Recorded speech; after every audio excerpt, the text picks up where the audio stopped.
Mr. Bessie, I'm here. Mayor Pro Tem Adams. Here. I've got Mayor Cross, Here.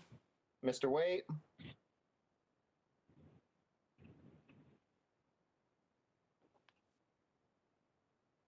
Mr. Waite was here. Yeah, I'm here. I think I saw Brent Rocket just enter the room.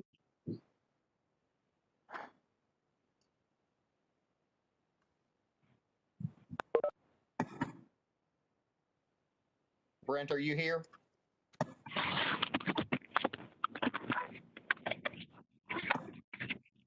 Either that or a reasonable wiggle. There he is. He's showing up. And got Mr. Flincham, are you with us? I am, yes. Mr. Hutchins?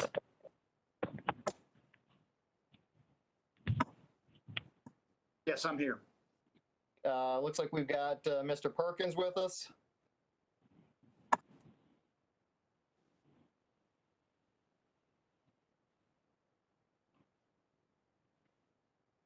Andy, are you there?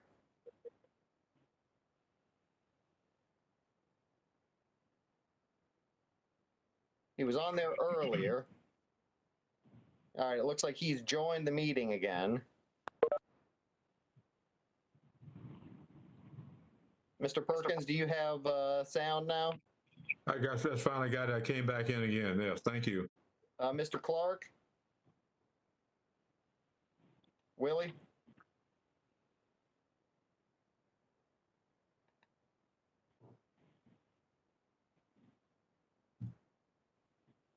I see his lips moving. I'll hold my fingers to the screen and pretend it's Braille. So he's here. Well, that's good news. With Mr. Rocket's attendance, we now have quorum. So, Mr. Chairman, you may proceed with the meeting. Actually, thank you, Kirk. Welcome, everybody. This is the September. Rick Morris is also here. Very good, Mr. Morris. Glad you're here. Very good. And we're going to go through this again in just a moment. So we have, if that was the quorum count, we'll do this again in a moment for the actual roll call. Everybody, welcome to the September 8th meeting of our Winston-Salem Urban Area Transportation Advisory Committee. Good to see all of your faces or your icons on the screen. Hope you're having a good day in the rain. Kirk, you have established that we have a quorum. Folks, I guess this is important for me to say. Due to our Safer at Home order issued by Governor Cooper, the members of the Winston-Salem TAC are going to be participating virtually. All members will vote by roll call. A member will be recognized, at which time they can unmute themselves and state his or her, or I use the pejorative their, vote. Okay. Kurt, you'll go ahead and do the official roll call, please. Mr. Joins? I'm here. Mr. Bessie? Here. Ms. Adams? Here. Mr. Cross? Here. Mr. Rocket?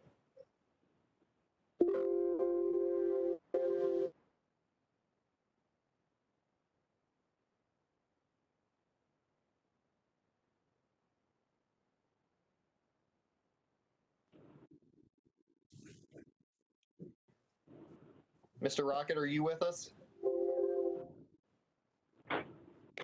Going to be speaking to us in tones today. Mr. Waite? I'm here. Mr. Horn? I'm here. Mr. Flincham? Here. Mr. Hutchins? Here. Mr. Perkins? Here. And Mr. Clark?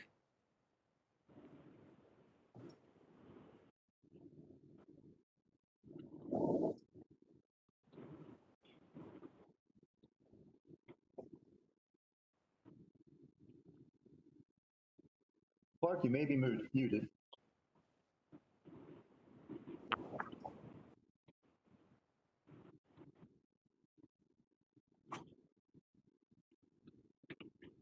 It appears Mr. Clark may be having some technical difficulties, but it looks like he's logged in.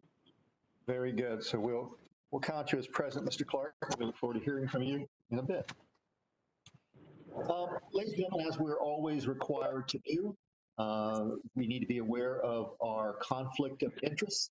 If any TAC member has a potential conflict of interest with any items that are going to come before this committee today, please let us know ahead of our discussion of that so we can excuse you from the proceedings. By the way, Kurt gets super pats on the back. Everybody has completed their ethics awareness and conflict of interest. So we're all honest at this point. Thank you, Kirk. I don't think we've ever, this is historical because I don't think we've ever had everybody complete it this early in the year. So good job. You must have Thank you all. gone door to door. We said earlier, meetings are now being recorded. Meetings are now being recorded. And if you'll excuse me, I forgot to turn off my phone, but I'll do that right now. Rick Morris is also here. Thank you, Mr. Morris. Clement Elamine is also here. Thank you, Mr. Elamine.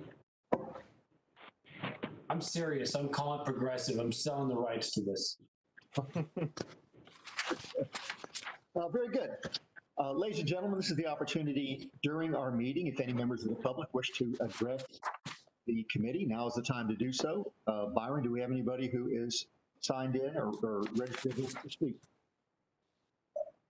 At this time, I do not see. We do have a couple of users call-ins, but I believe those are persons who had to call in. Okay. Very good. Byron, how does who's called in? Is there a way that they can raise their hand or indicate to you that they'd like to speak? Primarily just speaking. There is no button that you can use on your phone unless you are using a smartphone. Okay.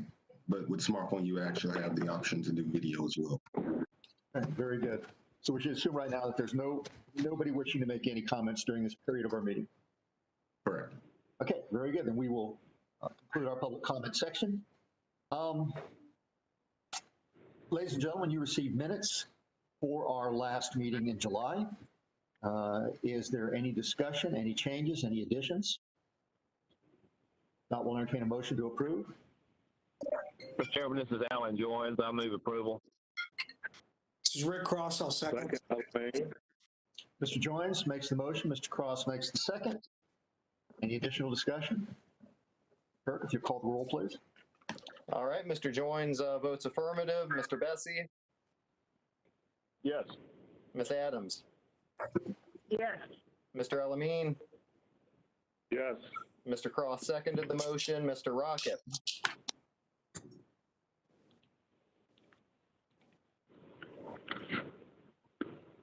Brent, I think you're on mute.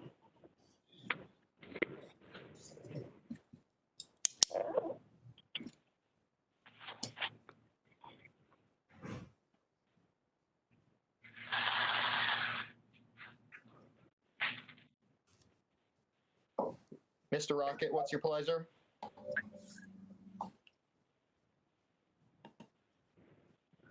It appears he may be having audio difficulties. Let's move through and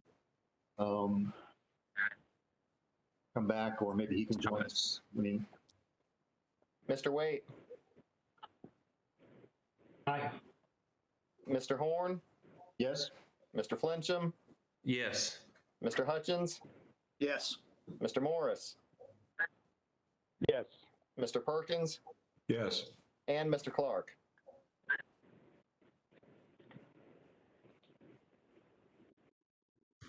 Very good. I will interpret that as a unanimous approval of our minutes. Byron, you have our first item for us, and that is a public hearing. You'll do a presentation for us, and this will be our public hearing and consideration for the Comprehensive Transportation Plan 2045 Metropolitan Update. This is exciting. I know all of you have read the 139 pages and are willing to discuss each page in detail. But Byron, why don't you introduce our consultant guest so that she can walk us through it, please. Okay. Good afternoon, everyone. As you all know, over the past several months, we've been working on the updates to our Metropolitan Transportation Plan, or MTP, as well as our Comprehensive Transportation Plan, our CTP. These documents are required by the federal and state government, the Metropolitan Transportation Plan being the document that must be physically constrained. Both of these plans outline the direction as well as desire that we have for our transportation network into the year 2045. Luba, who is with us from VHB, has been the lead on this project, on this plan update. I am going to make her the presenter so that she can present information on the document as well as the process, projects, as well as components of this plan that we are in the process of updating. And Luba. Good afternoon, Mr. Chair and members of the TAC. I'm Luba Zulu, as Byron has mentioned, here with you today to talk about the MTP plan update. And Byron, I'm trying to share. Are you able to see the screen right now? I am. Okay, great. So I have a few slides to go over with you today. This is a follow-up to the update we presented back in July. And this is not the end. You'll see us again, hopefully in November. We'll come back to talk to you some more about the comprehensive transportation plan maps.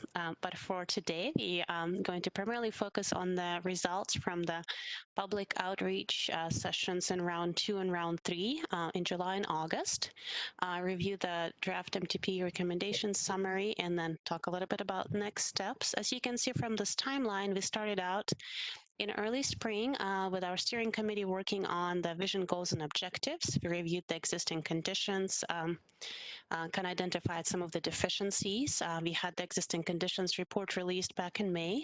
We held our first round of public input meetings in May as well, and the first round of survey. And then we've done a number of different scenario model runs over the summer. Some of those results and the recommended list of projects were presented for public feedback during the round 2 in July, late July, early August. And then now we're coming back to you after our third and last public outreach session. So we are presenting this final MTP plan for adoption. So a little bit more detail about how the last 2 public input sessions went. So in addition to doing webinars for public input meetings like we did with the first round back in May, we also were able to work with our designers on our team to create a virtual meeting room or a lobby where we were able to post handouts and meeting materials in this virtual interface environment, and that was available for several weeks for people to come in and check out the handouts on their own time and schedule.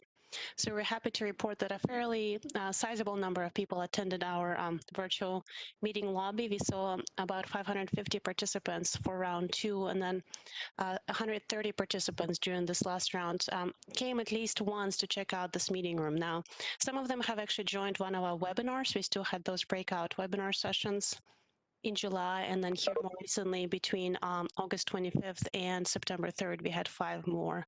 Some of them just came and stayed for a couple of minutes browsing around. Some of them stayed longer, maybe filled out a survey. But in general, we were happy to see this relatively high number of participants, because if we were to hold a regular in-person public meeting, it would be rare to get over 100 participants for a typical MTP public input meeting. Generally, people just don't get as excited about a long-range transportation plan, unfortunately. They get more excited about hearing about a specific project that's about to break ground tomorrow, but it's a little bit harder to get people energized and excited to talk about this long-range transportation plan, even though it is a very important plan for the region. So with this, I also wanted to show just kind of some of the spikes in attendance for our virtual meeting room. We saw a little bit of a interest when we were starting the webinar sessions, August 25th, and another little spike here recently. And I also wanted to present you with this word cloud from some of the comments received in the last survey round. People were generally interested in additional infrastructure for bicycling and walking, additional transit investment with an emphasis on kind of socioeconomic justice. There was also quite a bit of interest in electric vehicle charging stations. That was one of the questions that we asked on the last round of surveys, and interest in renewable energy. And in general, the majority of people who have filled out the survey for this last round did support the current roadway, transit, and bicycle and pedestrian recommendations. As already mentioned by Byron, this does have to be a fiscally constrained plan, so we are making an educated guess, sort of projecting the future funding available for the region in terms of transportation dollars. And then we were selecting the projects based on the vision goals and objectives for the region, but then also based on this funding available by type and by mode. And one of the very important tools used for this plan update is the regional travel demand model, which is developed by PART for the larger triad region. So as you can see from this, one of the earlier scenarios developed for this MTP plan update, the existing and committed projects scenario with 2045 population and employment, there were quite a few congestion hotspots identified, including a pretty large section along I-40 corridor and also some spots around Kernersville, Clements, Bermuda Run, Louisville. So that was one of the goals for the recommendations for the recommended roadway projects, is to try and address some of those congestion hotspots where additional capacity might be needed. And of course, we also took a look at the safety issues and then some of the other parameters that were aligned with the vision goals and objectives in the plan. This map illustrates the recommended roadway improvements by project type, and as you can see, they're fairly well dispersed throughout the region. This also includes the projects that are already funded and committed in the current 2020-2029 STIP. So some of them might already be under construction or almost finished. Not all of those are brand new projects. So you can see the Northern Beltway on there as well, of course. And then I-40 is going to be one of those important projects that's currently recommended for funding in this draft MTP that's in front of you for adoption today. We do think that there's a sizable congestion issue along I-40 corridor, and it's going to have a net positive impact for the region if there is a widening on I-40 corridor. But then there's some other additional widening and capacity projects, as well as modernization in new locations, some intersection interchange improvements. When evaluating this preferred scenario, we still see some spot congestion issues, but they're reduced as compared to the earlier existing committed project scenario. And some of those issues might also be resolved with some of the modernization intersection projects that we have in this draft plan. However, we find that when we include modernization projects, they just don't model as well in the travel demand model. It's just not where you see some of the net effects. So we do think that there'll be additional positive results from some of the projects that are included in the draft MTP that might just not show up as well in the model outputs. Overall, from this combined updated scenario of the fiscally constrained roadway projects recommendations, we are seeing a net benefit in terms of congestion. The hours traveled will be reduced by about 19,000 hours per year. And that might not seem like a whole lot, but when you think about people traveling, trying to get home to their families, trying to get things done in their lives, it's still an important parameter to consider. Can we give people a little bit more time in their everyday lives to accomplish the things that they need to do? And of course, there are some trade-offs as we are addressing those congestion issues with capacity widening, some modernization. There's pros and cons, but I wanted to illustrate this specific benefit of I-40 widening in terms of where some of the traffic flows will be likely to increase and decrease across the region. So as you can see on this map, red areas show where the traffic flows have increased as compared to the earlier scenario, existing and committed project scenario. And blue areas is where traffic is expected to decrease based on this updated scenario. So I-40 corridor, of course, shows up in red. If you're going to see a widening, then more travelers are going to choose this more direct route. And then we see a decrease on some of the more local corridors, such as Silas Creek Parkway, Kernersville and High Point roads, Clementsville roads. So a number of those corridors that are more local in nature are going to be carrying less traffic. Even 421, I-40 business is going to be carrying less traffic as well. So in general, that's going to be a positive development if we see more people choose to travel on I-40 once it's widened, and less of them are going to be traveling on some of those local corridors. This map illustrates the projects by horizon year. the importance of laying them out by horizon years, both in terms of travel demand model, but also for fiscal constraint. We had to organize our funding projected to be available in terms of horizon years. So earlier during the DCC presentation, there was a question about the Northern Beltway and how it shows up. So some of the reason why you might be seeing those years for the Northern Beltways later than what you might expect is just based on how the project shows up in the current STIP, where a couple sections of it, or at least one, is funded with Garvey bonds. And so the end date is not necessarily as defined based on the current STIP. So also those horizon years are meant to be indicating when the project is likely to be complete rather than when they're starting for construction. One of the approaches we've used in putting together this draft plan is that we try to shift more of the modernization and smaller projects towards the front, towards 2035 horizon year, and more of the capacity and widening projects towards the tail end, towards 2045, with the exception of I-40 widening, with the hope that some of those congestion issues might be resolved through smaller investments, and we might not need to spend as much money on those larger widening and capacity projects. So generally, this will just give the region more time to reevaluate the need for some of those larger projects, since the MTP plan does have to be updated every 5 years. This next map illustrates our transit recommendations that have been selected for the fiscally constrained plan. So as you can see, we're recommending specific frequency expansion on 3 routes, 2 of the Worcester routes, Route 92 and 96, and also midday frequency expansion on part Route 1. However, I'm sorry, there's also a point on the map that shows up for the upgrade to the Worcester administration and maintenance facility, which is estimated to cost about $20 million.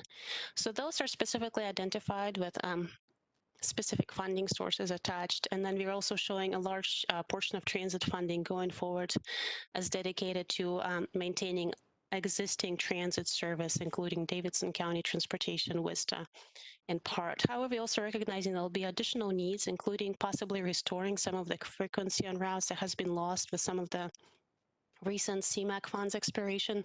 So we have identified additional funding that we think should be geared towards transit projects in the region, but we haven't assigned them to specific routes necessarily at this point. And those improvements would become an option as the region holds future calls for CMAQ and STBGDA funding. So those, again, those decisions could be made in the future as well. But there is a need for local match anytime you bring in federal dollars into play for transit projects. So without the local match, some of those projects might not be possible.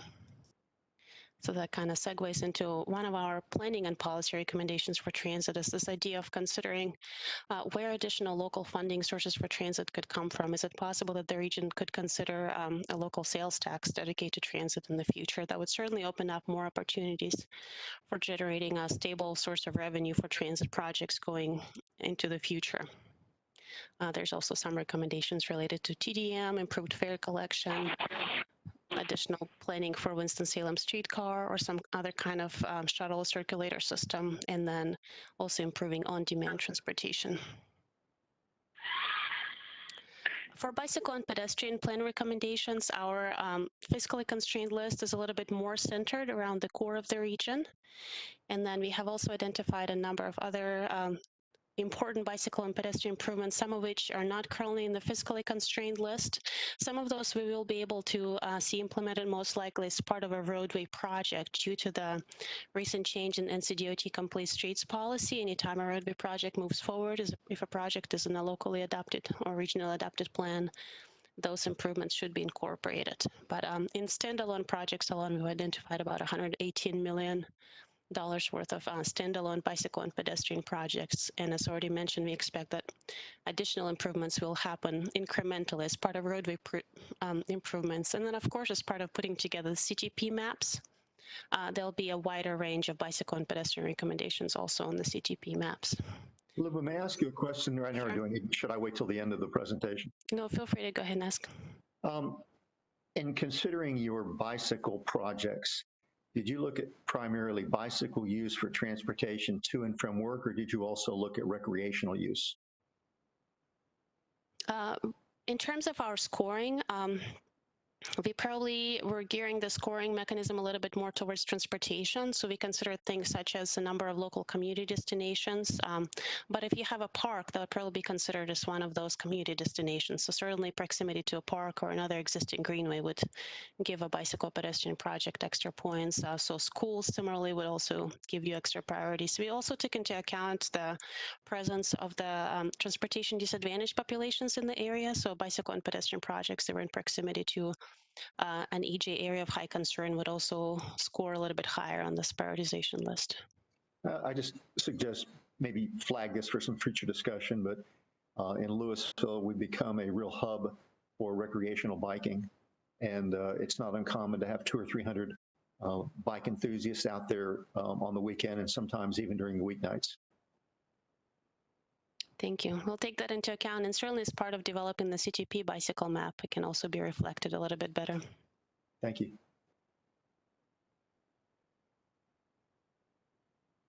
So one thing I want to highlight also is that the online interactive map has been updated, and that's a pretty decent tool to go online and check up on the projects. You can navigate to the map through the MTP study website, wsmtp.com.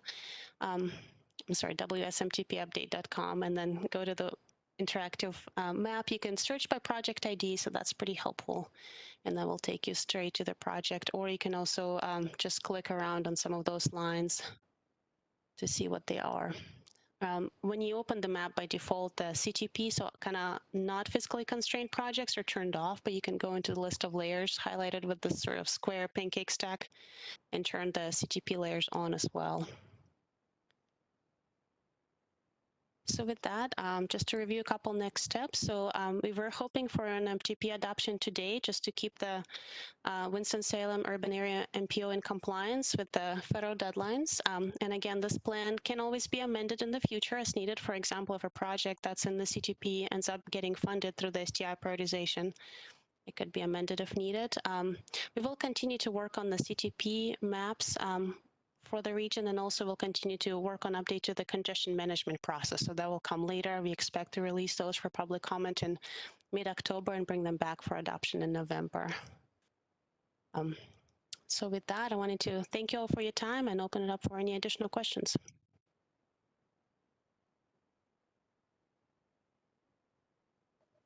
Any members, any questions? Very good. We're going to have a quiz on page 77 at the end of this meeting, so I hope you all have read it and studied it. It'll be brief. As I understand this, Byron, we are to have a public hearing on this. Correct. We are to have a public hearing on this item. Very good. Then we will officially open the public hearing on our consideration of comprehensive transportation plan and 2045 metropolitan transportation plan update. Do we have anybody, Byron, that wishes to speak? I'm looking through our list and I'm unmuting all phones that have not registered a name. And I do not see anyone with any indications that they want to speak. For formality, we will make one more invitation. Is there anybody from the public who wishes to speak on the comprehensive transportation plan and metropolitan transportation update at this time? If not, we'll close the public hearing. Thank you very much. Council members, it's up to, or committee members, it's up to us for discussion at this point. Any comments? If there are no comments, we'll entertain a motion.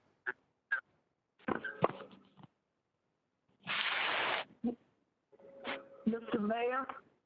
Yes, ma'am, Ms. Adams. Ms. Adams, I'd yes, like ma'am. to make a comment, please. Yes, ma'am. I just hope that as we plan for the future of our MPO, that we keep in front of us that the areas of our MPO that have needs, and we all recognize that transportation and economic development goes hand in hand, as well as housing. But transportation is the link to all of that. And I just want us to make sure that even though people don't show up for the public hearing, that we recognize that if we're going to move our MPO into the future, Yes, I can you hear me? that we have to make sure that we always consider those communities, whether they're in Davidson, Forsyth, or any other place in the MPO. Thank you, Adams. I wholeheartedly concur with your observation and your statement. Anyone else wish to make a comment at this point? Does that help? No? I do have somebody who needs to mute. Is having a conversation with someone else. There we go. Thank you. With that, committee members will entertain a motion to approve. Rick Cross, I'll move to approve. Second. Mayor Cross makes the motion. Mayor Waite, was that you that seconded? Yes. Very good. Thank you. Mayor Cross makes the motion. Mayor Waite makes the second. Any further discussion? Kirk, will you do the roll call, please? Mr. Joins. You see me, so I've got to. Okay, you got, like 5 minutes. Wait, let me just. Sorry, Mr. Joins, I couldn't hear if you responded.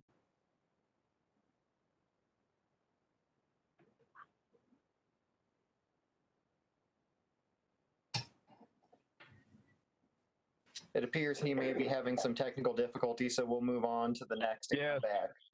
Thank you. Mr. Bessie? Yes. Miss Adams? Yes. Mr. Elamine?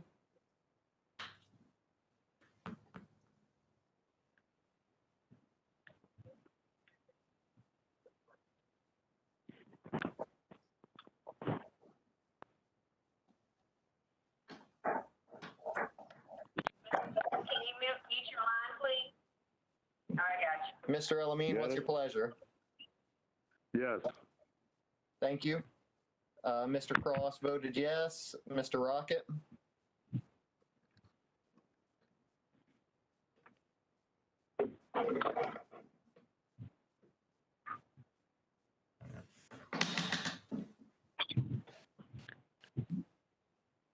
Mr. Rocket, are you there?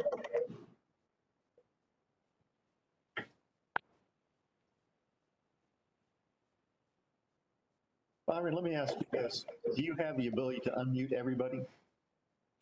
Yes, and as we're going through, I am actually doing that. Okay, thank you. We'll move on to the next. Mr. Waite voted affirmatively. Mr. Chairman? Yes. Mr. Flincham? Yes. Mr. Hutchins? Yes. Mr. Morris? Morris, yes. Mr. Perkins? Yes. And Mr. Clark?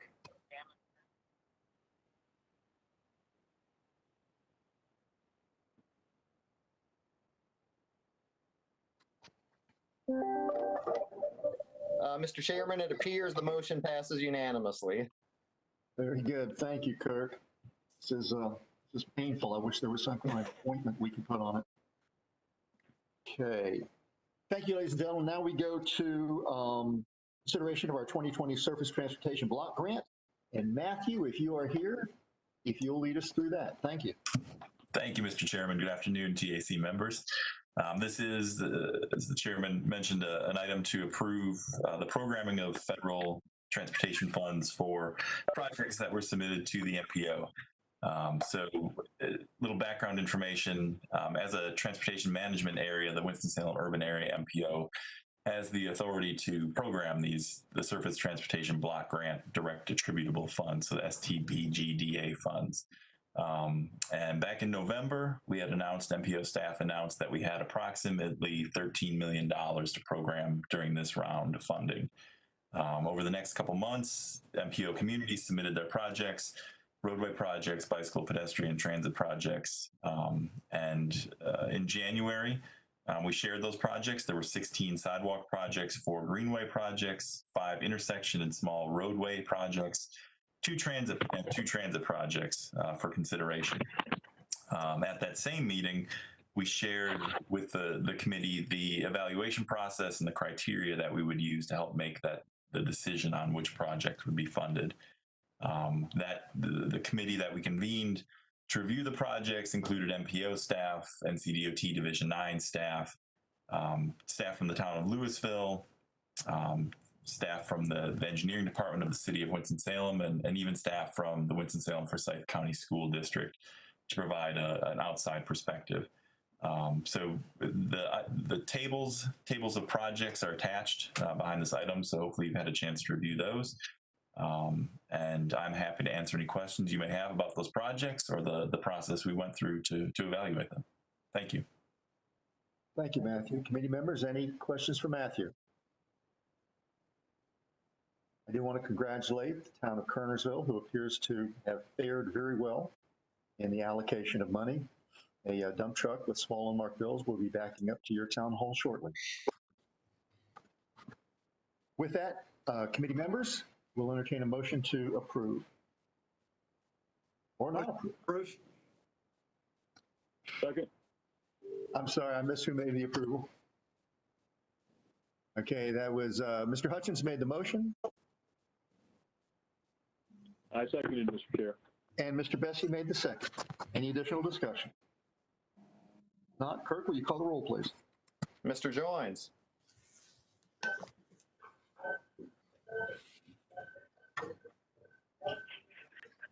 Yes. Mr. Bessie voted affirmatively. Ms. Adams. Yes. Mr. Elamine.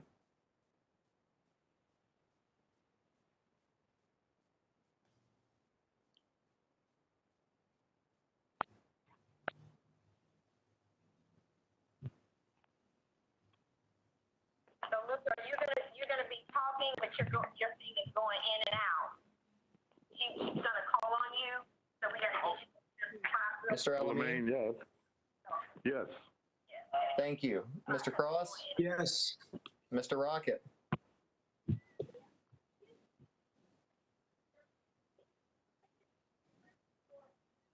Kurt, Brent says that he can't get the sound to work, but you can reach him through the chat function. Okay.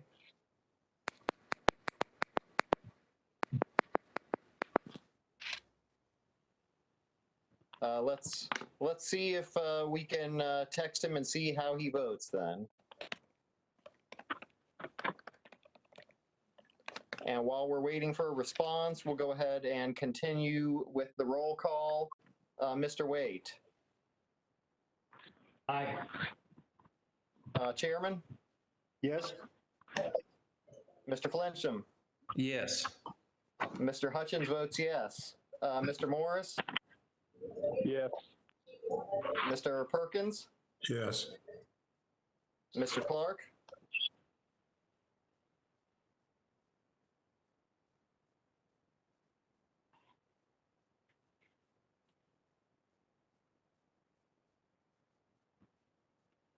Barring anything unforeseen, Mr. Chairman, it seems like we have a unanimous vote on this. Very good. Thank you, Kurt.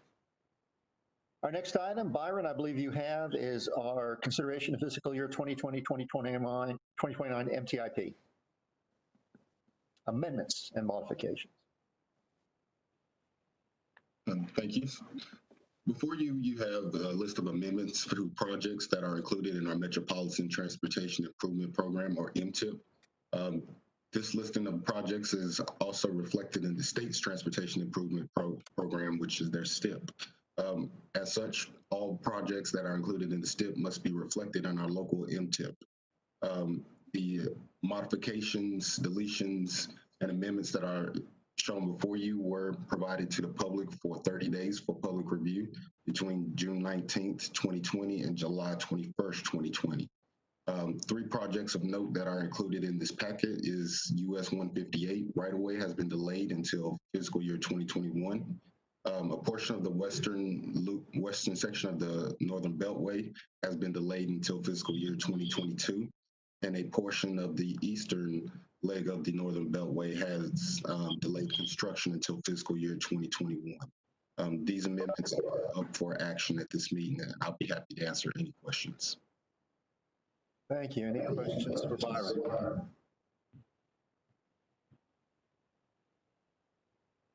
If not, we'll entertain a motion. Move approval. Mayor Joines makes the motion. Second. Mr. Waite, was that you? Very good. Mayor Joines makes the motion for approval. Mayor Waite makes the second. Any further discussion? Kirk, as painful as that is, would you do the roll call, please? One more time with feeling, Mr. Chairman. Thank you. Mr. Joines said yes. Mr. Bessie? Yes. Miss Adams? Yes. Mr. Elamine? Yes. Mr. Cross? Yes. We will text Mr. Rocket at the end. Yes. Okay, we've got contact. Thank you, sir. Mr. Waite voted affirmatively. Mr. Chairman? Yes. Mr. Flincham? Yes. Mr. Hutchins? Yes. Mr. Morris? Yes. Mr. Perkins? Yes. And Mr. Clark?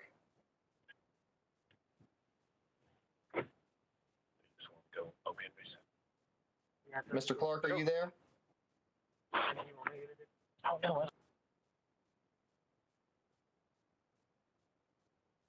Mr. Chairman, it sounds like the motion passes unanimously.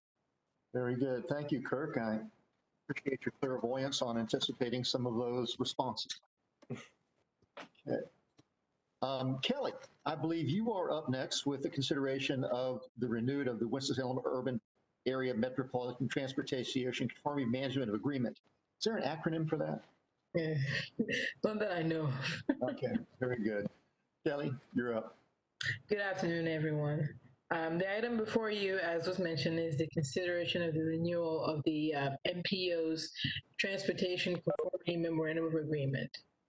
The North Carolina Department of Environmental Quality is requesting the adoption and signature of the revised MOA between Winston Urban Area MPO, NCDOT, DEQ, Forsyth County, the EPA, and United States EPA, and Federal Highway, as well as FTA.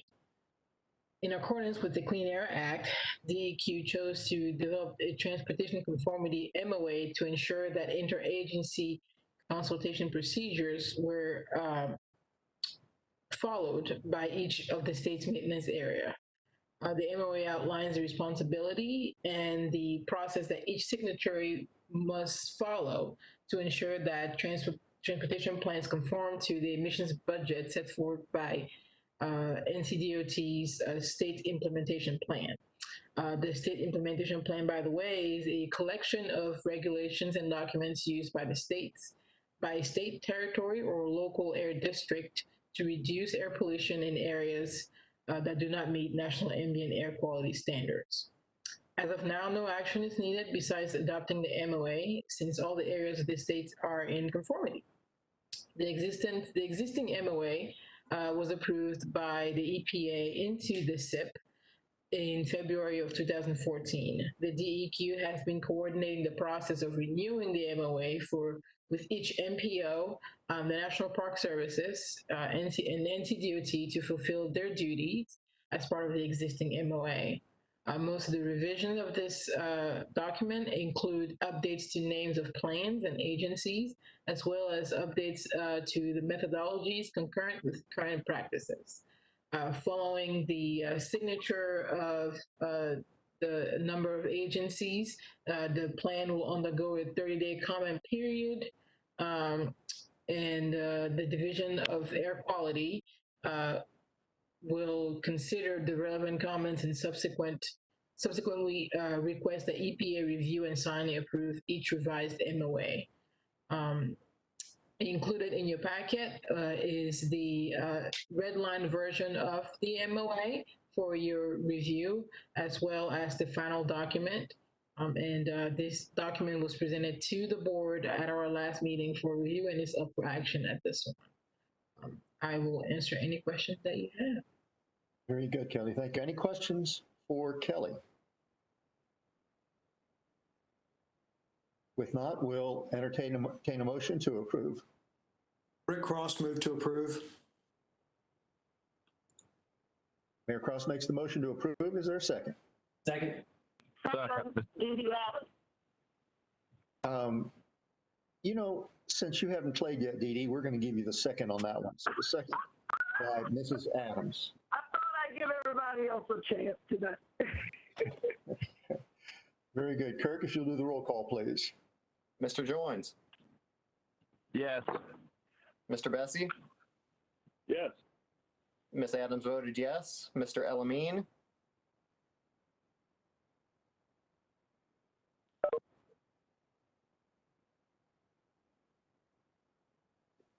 Mr. Elamine, are you still with us?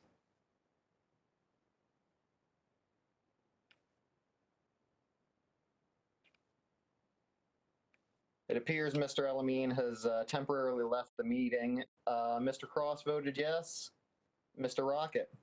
Yes. Mr. Waite. Yes. Mr. Chairman. Yes. Mr. Flincham. Yes. Mr. Hutchins. Yes. Mr. Morris. Yes. Mr. Perkins. Yes. And Mr. Clark. Mr. Clark is having audio problems, but I saw his thumbs up. Excellent. Motion's unanimous. Yeah, thank you, everyone. That concludes the action items for our meeting today. So we'll move into informational items. And Tony, you have the first one, please. Thank you. Good evening, Mr. Chairman and members of the committee. This is an information item that will come for action at our next meeting in November. And so this is a review of the Winston-Salem Transit Authority's Public Transportation Agency Safety Plan.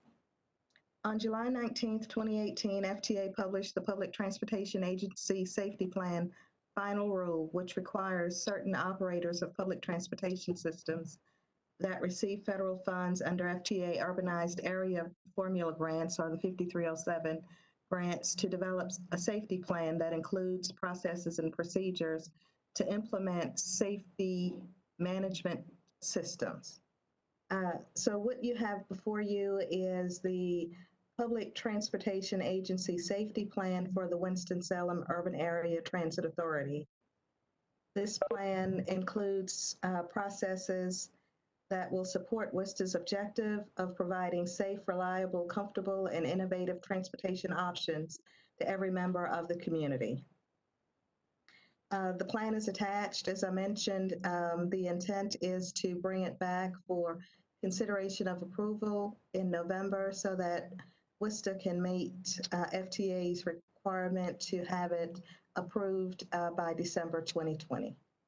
Donna Woodson is available to answer any questions about the plan and will take any comments that you have as far as things to, additional things that may need to be added or adjusted if you see them.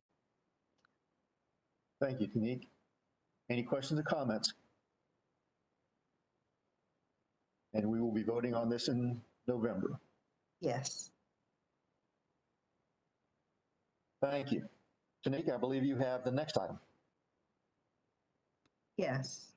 The next item is the review of the Federal Transit Authority's Section 5310 Enhanced Mobility of Seniors and Individuals with Disabilities, and which is Section 5310, and Section 5307 funds for job access and reverse commute, and plans to amend the MTIP for funds for fiscal year 2020. What I've attached is information on the call for projects and the schedule. You may be aware that these funds are funds that the TAC will allocate to what we call subrecipients to provide transportation services to agencies that provide options for citizens within our MPO that are unable to use the services of WISTA, Davidson County Transportation, or PART due to the hours that they may be running, or that they may not have service connections to those areas that they may need to get to, either for low-income individuals to get to work, which is the JART program, or for seniors and individuals with disabilities which is through the 5310 funds. In the package of information, you will see the schedule, and there's a link to the website if there are some agencies that you are aware of that we did not, we were unsuccessful in providing outreach to. They still have about 7 days to apply. The applications are due September 24th at 5 o'clock. But we did want to provide this information again to you so that you can share it with anyone who may have an interest. And additionally, next month, we will have the list of agencies that have gone through the competitive process for consideration of your approval so that we can move into the next step of getting FTA to approve the grant funds. I can answer any questions you might have. Thank you. Any questions for Tanique? If not, Byron, I believe you have our next item.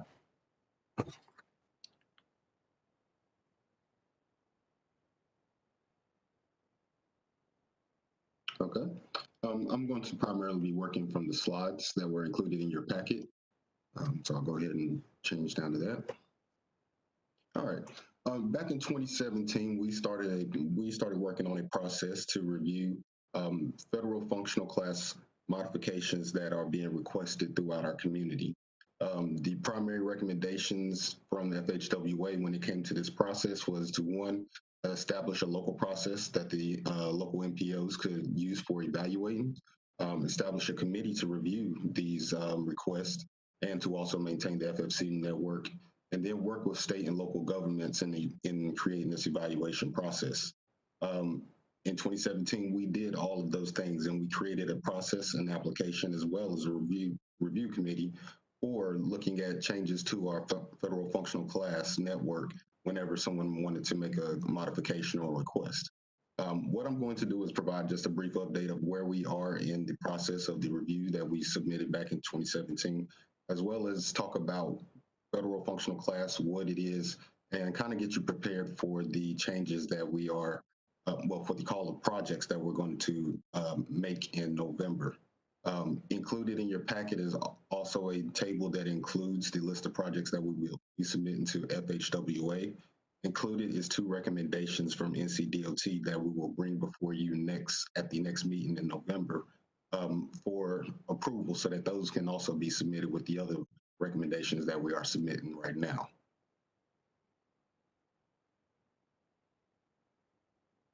So with the purpose of the federal functional classification system it is a way of grouping or creating a hierarchy of our transportation network, those being our roads, our streets, in order to create a better transportation planning process where we look at the different components that surround the network and we look at how they function in our community. And with this network, we also are able to collect information about data, design guidelines, federal funding, network efficiency, all of these different elements that are designed to make sure that we have the best transportation network possible for our community.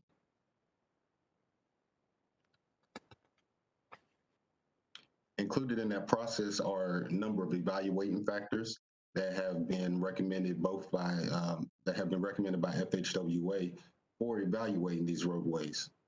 This includes information like the speed limit, whether it's located in an urban or rural area, whether this roadway provides access or whether it provides more mobility, the road design, as well as different road characteristics such as the number of lanes and speed limit, as I've mentioned earlier. Using these evaluation factors, we can then create a hierarchy of our transportation network. In that transportation network, we fit these roads into 8 different categories, those being interstates, expressways, and freeways, other principal arterials, minor arterials, major and minor collectors, as well as local roads. All of these coming together to form our transportation network and how they function within our communities.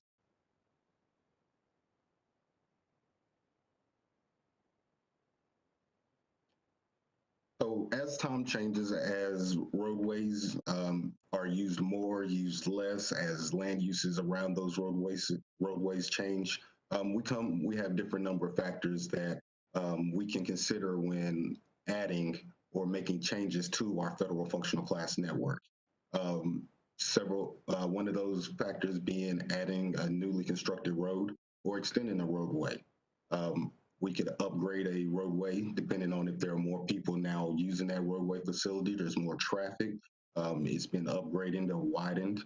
If the land uses have changed and made that particular roadway more travel destination, whether it be for mobility or accessibility. Same can be said when we want to downgrade a roadway for the same reasons. There may be less people using that roadway. The roadway may have been redesigned, and the land uses around that may have changed. So we have different reasons for why we would want to make changes to a roadway to make sure that it's performing as it should within our network. With the same token, we also have reasons that we do not change roadways or look at modification requests. Those being not making roadway changes just for federal funding purposes, improving it in order to improve its priority for receiving funding through different efforts such as like the STIP, relaxing design standards or access management standards, or making it eligible for traffic calming measures. These are reasons that we do not change a roadway within our network.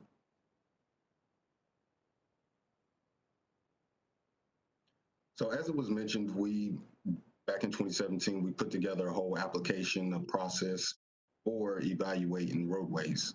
The application process, which is also included in this packet, shown on the screen as well, it includes information that we need for evaluating.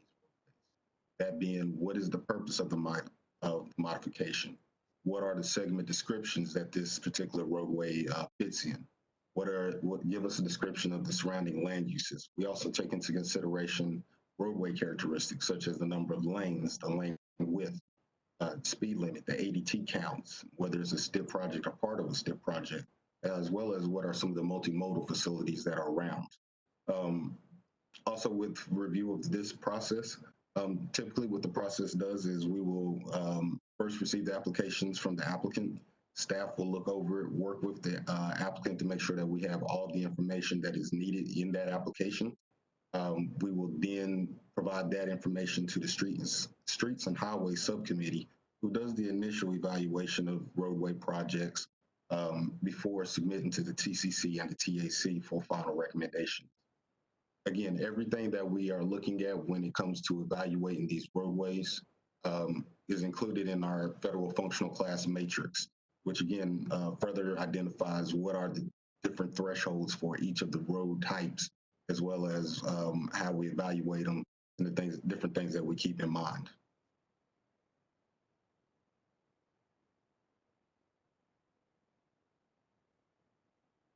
Included in your packet, again, is a table that shows the modifications that we are currently working with NCDOT to submit to FHWA. This is a list of the final 15 recommendations that we are going to be submitting with this previous call. On the next couple of pages are a couple of maps that, again, indicate the type of change, the type of roadway facility that we are requesting the change to. And again, what we will be submitting to FHWA, including the 2 additional projects which we'll take action on next month. I will be more than happy to answer any questions that you have about the upcoming call or the process or applications that are being discussed or presented right now. Thank you, Byron.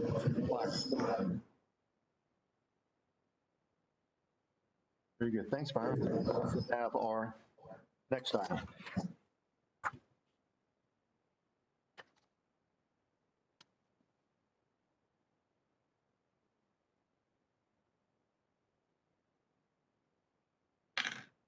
The next item up, I'm sorry, I'm trying to get to it, is modifications to the Metropolitan Transportation Improvement Plan.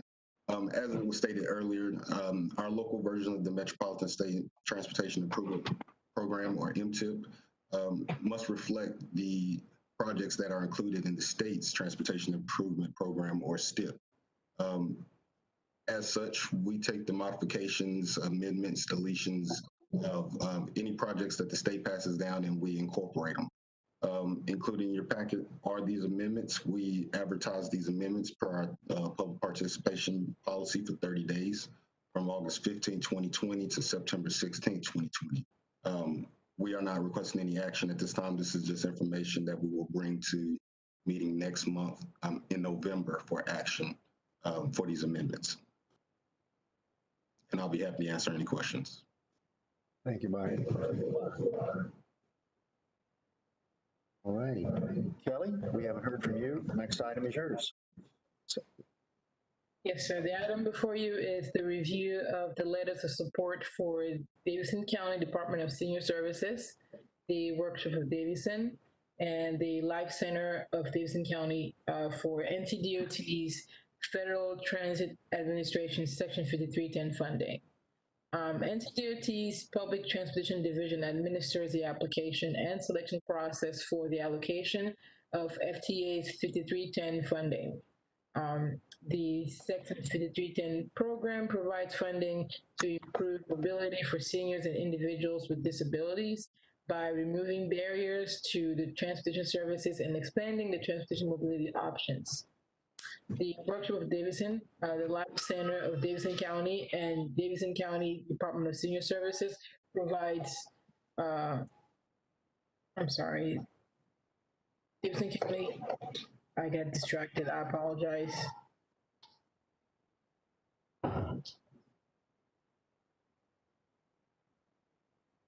So the Workshop of Davidson, Life Center of Davidson County, and Davidson County Department of Senior Services provide services within the MPO and in rural areas in Davidson County for disabled persons and individuals that are 65 years and older. Only services provided within the urbanized area in Winston-Salem are eligible for funding by the MPO. For areas determined not to be within the MPO, these providers can apply for funding through the state's 5310 program by themselves. The letter of support acknowledges these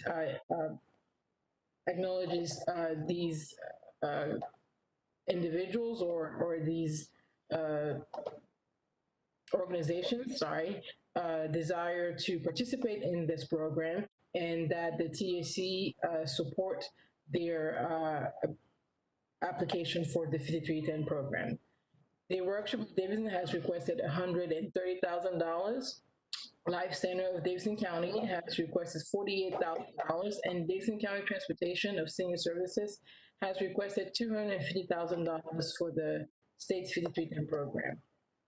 If approved by the TAC, the letter of support will be provided to the agencies to include in their applications to NCDOT for the Section 5310 funding opportunities provided by the state. Included in your packet are the letters that were submitted by these organizations with the amount that they will be requesting to the state. And this is only for information at this time. It will come back at our next meeting for action. I'm happy to answer any questions you may have. Any questions for Kelly? If not, thank you, Kelly. These are primarily for transportation mobility related activities. Yes. Thank you. That is the end of our informational items to hear today. As always, we have a whole cornucopia of special reports and staff reports that, should you wish to hear at this time, we can do that. Otherwise, we can refer to our TAC document, and all of those are there. Anybody wish to specifically call out anybody to present any one of these staff reports today? Very good. I'd like to see if Mr. Ivy is still awake. He is awake. Very good. Pat, do you have anything you'd like to add at this point? No, sir. The report is up to date. If anybody has any questions, I'll be glad to address those. Committee members, any questions or reports you'd like to hear? Very good. If not, as I understand, Tanik, our next meeting is November 19th. That will also be a Thursday at 4:15 in the afternoon. Committee members, any final comments? Mr. Chair, I have a comment. Yes, ma'am. I would like to remind everyone about the census.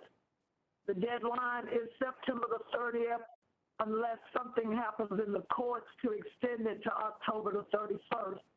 Right now, North Carolina is 37.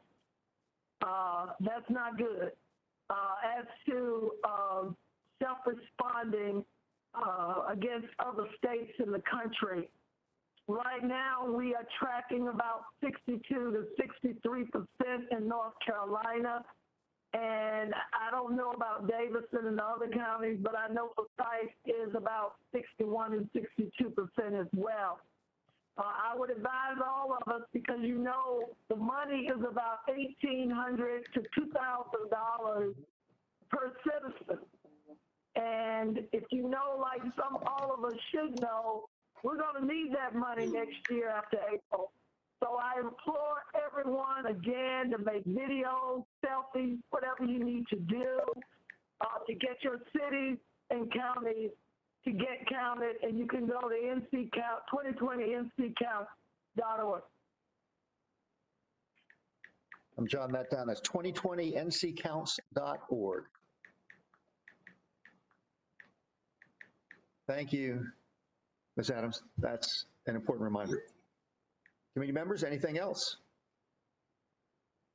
As always, I want to thank staff for your certainly outstanding job in preparing the information and presenting it this afternoon.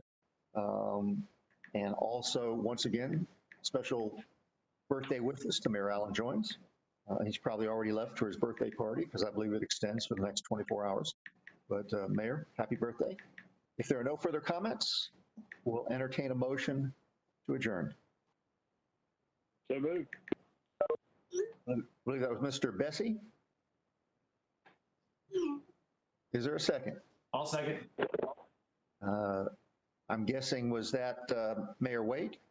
Yep. Very good. So Mr. Bessie makes the motion to adjourn. Mayor Waite makes the second. Any further discussion? I'm going to probably break from custom here, and we'll see what happens. And the lawyers may track me down. However, are there any objections to adjourning at this point? Please, if there are, state your objection. Any objections to adjourning? With that, I'll take it unanimous to adjourn. Thank you, members, for being here. Thanks for taking time out of your day. We look forward to seeing you in November. Thank you. Ms. Cross, staff, if you'll hang with me for just a second after the meeting.